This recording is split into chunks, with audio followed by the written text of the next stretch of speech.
अनुराग कश्यप एक ऐसा नाम, लेकिन आज वो नाम किसी दूसरे वजह से चर्चा में है। वो चर्चा में है, बहुत ही अच्छे सेंस में उसको नहीं बोल सकते हैं, क्योंकि उनका नाम अब विवादों से उनका नाता अब बढ़ता जा रहा है। ऐसा ही सोशल मीडिया पे उनके बयान को लेकर एक अजीब सी बहस छिड़ गई है। कुछ लोग उन्हें मानसिक दिवालिया समझ रहे हैं, कुछ उन्हें इलाज कराने के लिए अपील कर रहे हैं, कुछ लोग उनके गिरफ्तारी की अपील कर रहे हैं, उन पर एफआईआर दर्ज हो रहे हैं। और वो बात ही कुछ ऐसी है, उन्होंने एक जाति विशेष पर इस तरह की टिप्पणी की है कि सबकी भावनाएं इस तरह से एक तरह से आहत हुई हैं और सब लोग अपने अपने हिसाब से अपनी भावनाओं को उनके प्रति व्यक्त कर रहे हैं, और वो भावना बहुत अच्छी नहीं है। और कहीं ना कहीं ये घटना, अनुराग कश्यप जी की जो घटना, जो उनके बयान है, उस बयान की वजह से सिनेमा को ज्यादा नुकसान होगा। तो इसी मुद्दे पे आज हमारे साथ हैं दिल्ली से वरिष्ठ पत्रकार धीरज भारद्वाज जी। और सबसे पहले तो हम आपको नमस्कार करते हैं, और आपसे भी ये पहला सवाल ही ये करेंगे कि अनुराग कश्यप को क्या हो गया है। मुझे तो लगता है ये जो बीजेपी के जो नेता हैं, जो मंत्री जी, राज्य मंत्री जी जो हैं, जिन्होंने अनुराग कश्यप के ट्वीट को के बयान को ट्वीट करके इस मुद्दे को हवा दी, सतीश दुबे जी, वो इस खेल के एक अंग बन गए हैं किसी तरह से, जाने अनजाने, हो सकता है जानबूझकर नहीं भी, तो उन्होंने अनजाने में अनुराग कश्यप को इतना महत्व दे दिया। अनुराग कश्यप वास्तव में उतना महत्व देने लायक व्यक्ति है नहीं जितना उसे महत्व मिल गया, और इस बयान के चलते वो एक लाइमलाइट पाना चाह रहे हैं और अपनी फिल्म का प्रमोशन चाह रहे हैं। तो फिल्म में अभी तक कोई फिल्म के बारे में जानता नहीं था, कोई नाम नहीं जानता था, तो वो इसको इस तरह से पब्लिसाइज करना चाह रहे हैं कि अब विवादों में आए तो लोग फिल्म के बारे में पढ़ें, जानें और उसको देखने जाएं, और इससे उनका आर्थिक फायदा होगा। तो वास्तव में ये कोई नई बात नहीं है फिल्म इंडस्ट्री के लिए कि विवादों को हवा दें, और इसके लिए उन्होंने एक जाति विशेष का महत्व लिया, उपयोग किया। लेकिन वास्तव में अगर इस तरह के लोगों की, अनुराग कश्यप टाइप के लोगों की कोई जाति नहीं है, ना उसका कोई धर्म है, वो केवल मौका परस्ती है उसकी, जिसके कारण इस तरह की उटपटांग बयानबाजी दे रहा है, और उसका मानसिक दिवालियापन कहा जाएगा। मतलब अगर मान लीजिए कि इसमें दो चीजें आती हैं। पहली चीज ये कि जिस तरीके से उन्होंने बयान, मतलब सोशल साइट पे जो अपनी चीजें रखी, अपना जो बहुत उच्च विचार जिसे कहते हैं, वो उच्च विचार उन्होंने रखा, और उन्होंने अपने उत्सर्जन क्रिया को पूरा सार्वजनिक करने की तैयारी में है वो, और वो भी एक जाति विशेष समुदाय पर। तो चलिए, वो तो उनकी व्यक्तिगत राय है, लेकिन उसके बाद भी उन्होंने जो माफीनामा मांगा है कि मैं माफी मांग रहा हूं, लेकिन मैं माफी नहीं भी मांग रहा हूं, और फिर जब उनके घर वालों को ऐसा, जिस तरीके से वो उनके साइट से उनके जो पोस्ट है उसी से पता चलता है कि बहुत सारी लोगों ने बहुत गंदी गंदी गालियां दी हैं, और अभी भी लगातार उसकी बारिश हो रही है, आप ऐसे समझिए। तो फिर उन्होंने अपना एक अलग से एक और पोस्ट किया है कि भैया ये औरतों को भी बख्श दो, इतना तो शास्त्रों में लिखा गया है। मतलब ये दोनों ही तरफ से जो बातें हो रही हैं वो बिल्कुल शोभनीय तो नहीं है। लेकिन इसी बीच जो बात आप कह रहे हैं, जो बातें छन के आ रही हैं कि एक फिल्म बनती है और उस फिल्म के प्रमोशन के पॉइंट ऑफ व्यू से इस तरह के हथकंडे अपनाना कितना सही है धीरज सर? नहीं, सही तो बिल्कुल नहीं ठहराया जा सकता है, लेकिन इन जो टुच्चे फिल्मकार हैं इस तरह के, इनके पास कोई और चारा भी नहीं है, कोई और जरिया भी नहीं है, क्योंकि इनकी फिल्मों में इतना मादा होता नहीं है कि वो लोगों को, दर्शकों को हॉल तक खींच कर लेकर आए। तो उसके लिए ये इस तरह के अगर हथकंडे नहीं अपनाएंगे तो इनके पास और कोई जरिया नहीं है, क्योंकि इनका जो मानसिक दिवालियापन जो बयानों में दिख रहा है वो फिल्मों में भी दिख रहा होगा, आप समझ सकते हैं। लेकिन इस तरह के बयान दे देंगे तो फिल्म चर्चा में आ जाएगी, और जो इसके प्रोड्यूसरों ने जो पैसे लगाए हैं उनको कुछ राहत मिल जाएगी कि हाँ, और फिल्म दिखने लगेगा, लोग आने लगेंगे, टिकट बिकने लगेगी, तो थोड़ा सा उनको राहत भी मिल जाएगा।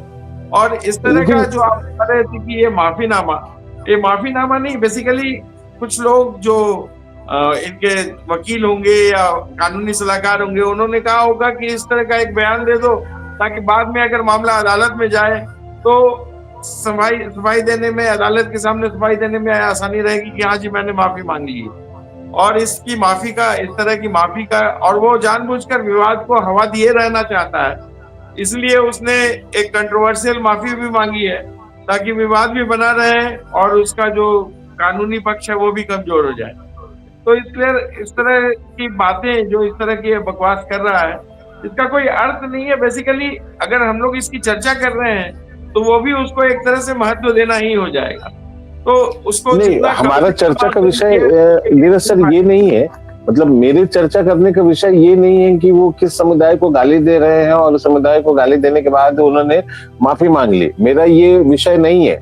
मेरा विषय सिर्फ ये है कि इस तरह की मानसिकता, इस तरह की पब्लिसिटी स्टंट को अपनाने से सही मायने में अगर देखें तो फिल्म को नुकसान है। अगर सावित्री जो फूले, जिस फिल्म की बात कर रहे हैं हम, उस फिल्म की बात कर रहे हैं, मान लीजिए कि वो एक नॉर्मल प्रोसेस में अगर वो रिलीज होती तो वो दर्शक तय करते कि उसकी कहानी क्या है, इतिहास का आधार क्या है, ये सब कुछ वो दर्शक तय करते।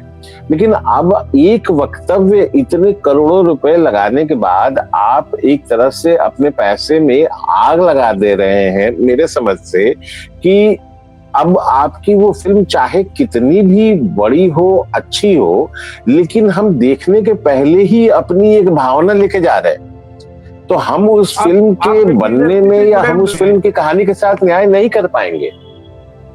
आप फिल्म इंडस्ट्री से जुड़े हुए हैं, आप बताइए कि बिना दर्शकों के क्या उसको फायदा होता कुछ?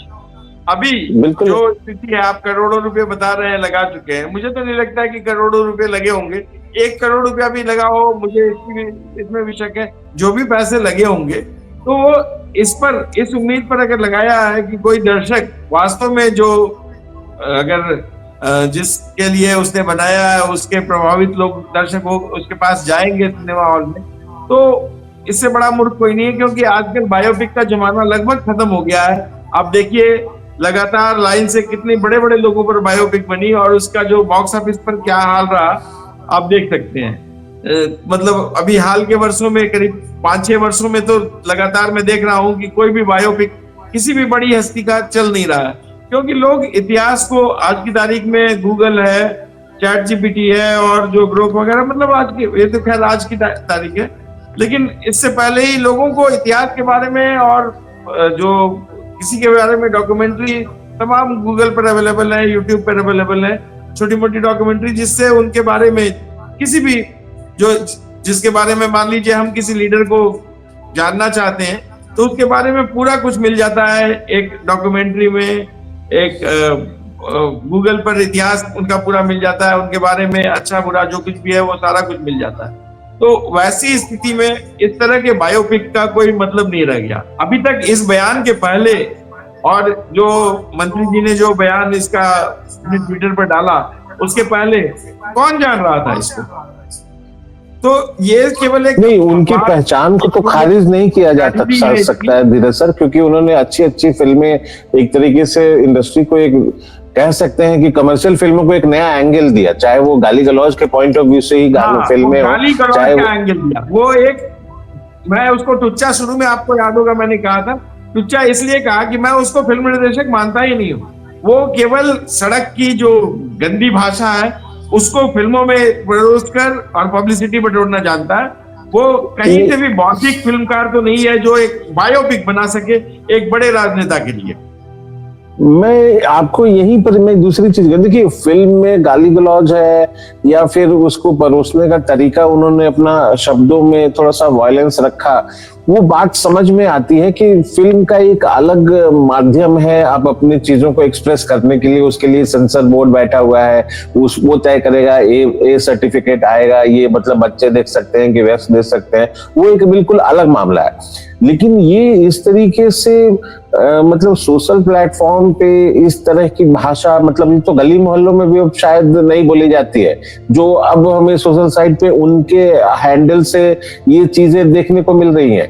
तो बहुत सारे ऐसे यूजर्स, बहुत सारे ऐसे सवाल आ रहे हैं कि मतलब उनकी समाज का एक वर्ग जो है उनकी निंदा भी कर रहा है, दूसरी तरफ उनके साथ सहानुभूति भी रखे हुए है कि भाई एक गलत मानसिकता वाले आदमी के पास अगर माइक्रोफोन पहुंच जाए या एक ऐसी आईडी पहुंच जाए जहां पर 5 लाख 7 लाख लोग उनको फॉलो करते हो, तो एक माइक से एक विकृत मानसिकता के साथ अगर माइक पकड़ लेंगे तो समाज का इससे बुरा ही होगा, भला नहीं होने वाला है। तो उन लोगों ने एक तरह से अनुराग कश्यप के साथ हमदर्दी है कि भाई इनका इलाज आप हमारे खर्चे पे करवाए। तो मतलब तरह तरह की बातें आ रही हैं।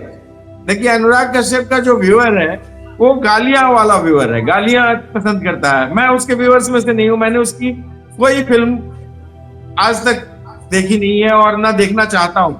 मैंने 2-3 उसके रिव्यूज देखे हैं, छोटा मोटा उसका ट्रेलर वगैरह देखा है, उतने में ही समझ में आ गया कि उसकी मानसिकता कितनी है। उसका जो व्यूअर है, आप गैंग्स ऑफ वासेपुर देखिए या और भी जो फिल्में हैं उसकी, जो कोई भी आई है, वो गालियों वाली फिल्में हैं। ट्विटर पर अब इसको सोशल मीडिया पर इस तरह की बयानबाजी करने का क्या औचित्य था, आप इसको समझिए।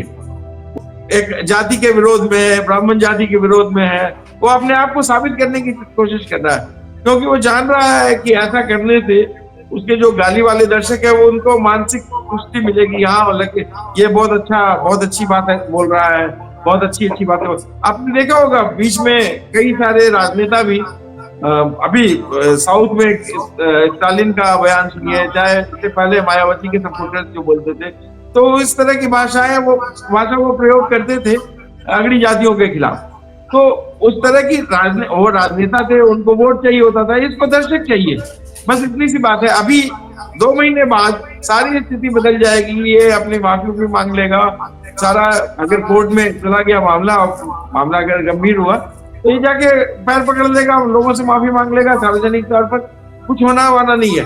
अभी उसको इमीडिएट जो चाहिए वो दर्शक चाहिए। अब दर्शक चाहे बेशक 5% दर्शक भी आ जाएंगे उसके कहने पर। मैं वही चीज कह रहा हूँ कि बहुत सारे, जैसे मेरे हाथ में मोबाइल पे मैं देख रहा हूँ कि इतने अजीब से कमेंट कि कुछ ज्यादा ही नशा छा गया क्या, सब मतलब तरह तरह की बातें कि आप बहुत ज्यादा नशा कर रहे हैं, थोड़ा कम कीजिए। रात को 12 बजे के बाद ही आप देश को और समाज को और किसी जाति विशेष को आप क्यों सुधार रहे हैं? खुद को सुधारने में इतनी मेहनत करते तो शायद सुधर भी जाते। इस तरह के कमेंट्स लगातार देखने को मिल रहे हैं। देखिए, मेरे हाथ में मोबाइल है और मैं लगातार इस चीज पे मतलब वही बोल रहा हूँ कि जैसे अब जो गली मोहल्लों की लड़ाई है वो अब मोबाइल की लड़ाई हो गई है, ऐसे समझिए। मुझे लग रहा है कि ये जो इसका जो स्टंट है, पब्लिसिटी स्टंट, ये बैकफायर कर गया है, क्योंकि इसमें मैंने देखा कि कई सारे लोग जो बयान दे रहे हैं इसके खिलाफ, जो कल तक इसके सपोर्टर थे, वो भी इसके खिलाफ हो गए हैं। इसको, इन लोगों को जो यहाँ पत्रकारिता की भाषा या सोशल मीडिया की भाषा में खासकर कहा जाए तो इनको लिब्रांडू बोला जाता है। तो इस तरह के जो लिब्रांडू हैं, जो लोग इसके सपोर्ट में थे, उसमें कई जाति विशेष के भी थे, जिन जातियों को ये गाली दे रहा है, ब्राह्मण भी थे।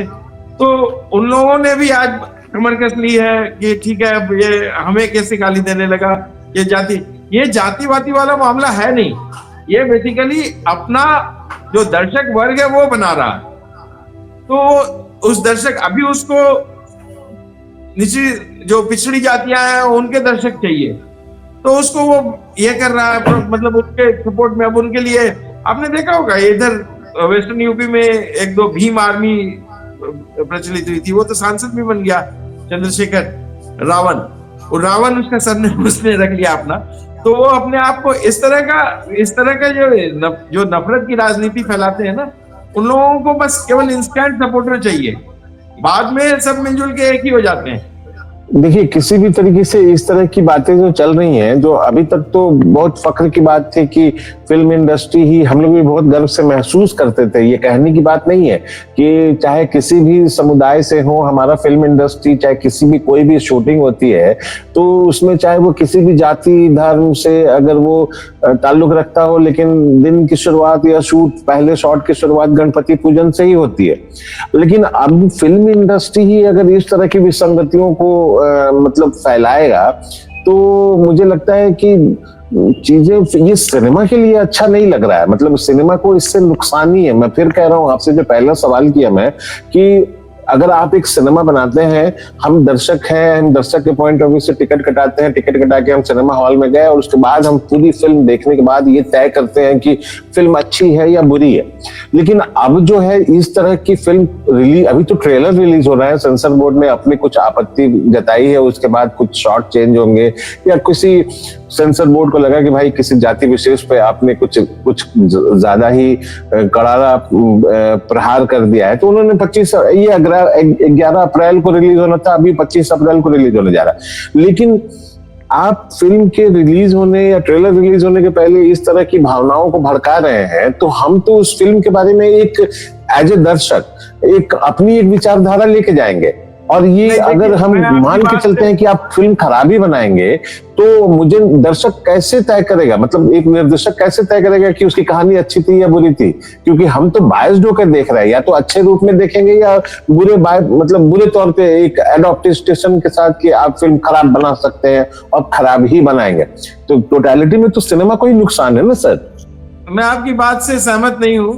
फिल्म इंडस्ट्री शुरू से बटी हुई थी और फिल्म इंडस्ट्री शुरू से एक साजिश के तहत, एक आपने देखा होगा, अगर शुरुआत देखिए तो लाला जो होता था वो बहुत ज्यादा, मतलब पुरानी फिल्मों में भी अगर देखिए तो ठाकुर को, लाला को, जो बिजनेसमैन है, उसको एक बदनाम करने की कोशिश की गई थी। तो फिल्म इंडस्ट्री कोई दूध की धुली हुई इंडस्ट्री नहीं है। आप सरस्वती, हो सकता है गणेश जी की पूजन से शुरुआत हो जाए तो उसका कोई बहुत पॉजिटिव प्रभाव पड़े, ऐसा बात नहीं है।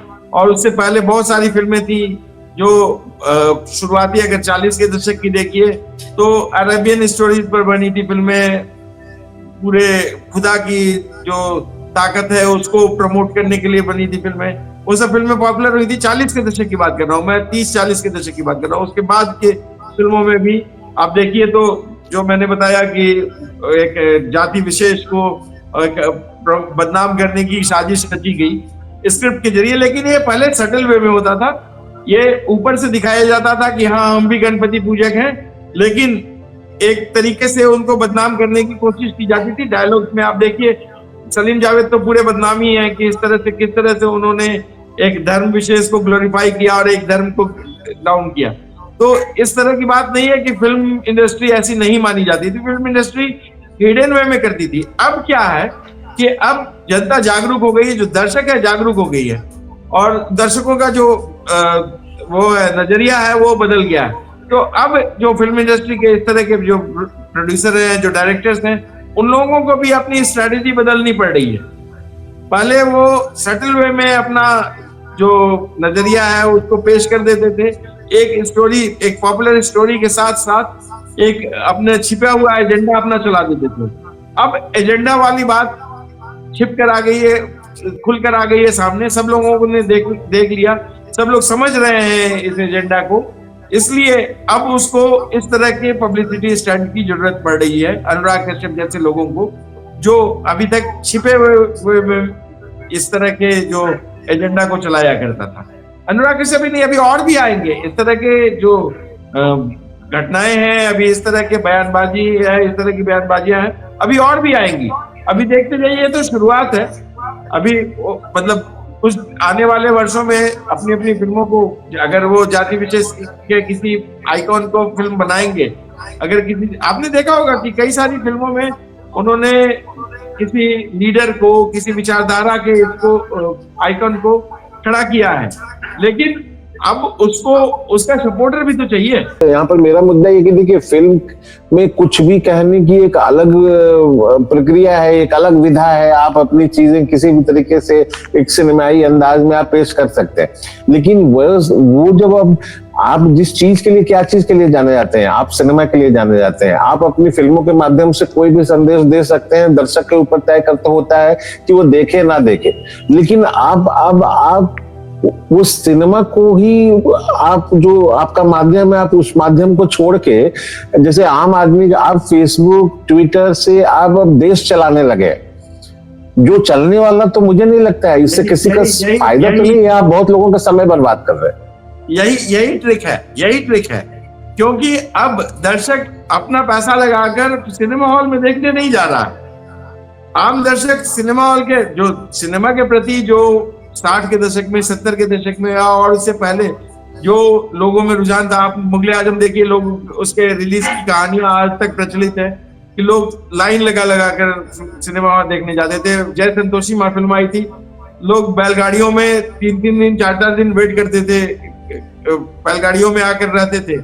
आपने सारी स्टोरी, चूंकि आपके चैनल्स पर भी, आपके यूट्यूब चैनल पर भी मैंने स्टोरी देखी है कि कई सारे लोग जो है फिल्मों के प्रति इतना ज्यादा, जो दर्शक था वो इतना ज्यादा आकर्षित था और इतना ज्यादा प्रभावित रहता था क्योंकि उसके पास और कोई जरिया नहीं था देखने का।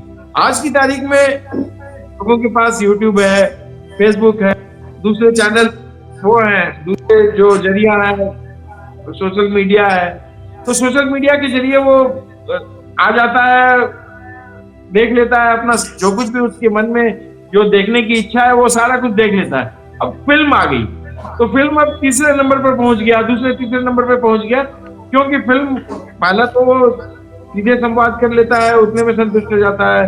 दूसरा सोशल मीडिया पर वो, अगर इलेक्ट्रॉनिक माध्यम से देखा जाए तो सोशल मीडिया पर वो सारा कुछ देख लेता है, टीवी पर देख लेता है, घर बैठे। सिनेमा हॉल तो उसके लिए तीसरे नंबर पर आ गया। तो अब जो सोशल मीडिया का दर्शक है उसको सिनेमा की तरफ कैसे मोड़ा जाए, ये चुनौती है लोगों के लिए। और इसीलिए सोशल मीडिया पर इस तरह के बयानबाजियां कर रहे हैं, सोशल मीडिया पर इस तरह का बवाल कर रहे हैं कि इसके दर्शक जो हैं, जो सोशल मीडिया वाले लोग हैं, कम से कम इसमें से 10% भी अगर की तरफ चले गए, सिनेमा हॉल की तरफ चले गए, तो उसका पर्पस सॉल्व हो गया। वो चाह रहे हैं कि लोग उनको गालियां दें। अच्छा, इसी तरह मतलब ऐसी भी चाहत किसी की हो सकती है, मतलब ये समझ नहीं आता है। बहुत बहुत धन्यवाद आपका कि आप इस विषय पर आप आकर अपनी राय रखें। दिनेश सर, बहुत बहुत धन्यवाद आपका। तो ये थे पत्रकार दिल्ली से हमारे साथ जुड़े थे धीरज भारद्वाज जी, जिनका अपना एक यूट्यूब चैनल है ड्रामा सीरीज भारत, आप जो फिल्मों पर ही बेस्ड है और बहुत अच्छी अच्छी कहानियां इनके चैनल पर भी दिखती हैं। और ये दिल्ली के एक वरिष्ठतम पत्रकारों में से एक है और हम लोगों के बड़े भाई हैं और समय समय पर इनके मार्गदर्शन मिलता रहता है। तो इस विषय पर आपकी क्या राय है, आप हमें कमेंट करके जरूर बताइए। अगर आप इसी वीडियो के माध्यम से हमारे चैनल से जुड़े हैं तो हमारे चैनल को सब्सक्राइब करना ना भूलें। आप अपनी राय या फरमाइशें हमें ईमेल भी कर सकते हैं। हमारा ईमेल आईडी है goldenmomentswithvijaypandey@gmail.com। अब अपने इस दोस्त और होस्ट विजय पांडे को दीजिए विदा। अगले वीडियो में हम फिर हाजिर होंगे ऐसे ही किसी नायाब फनकार के नायाब किस्से को लेकर। तब तक के लिए नमस्कार, धन्यवाद, शुक्रिया।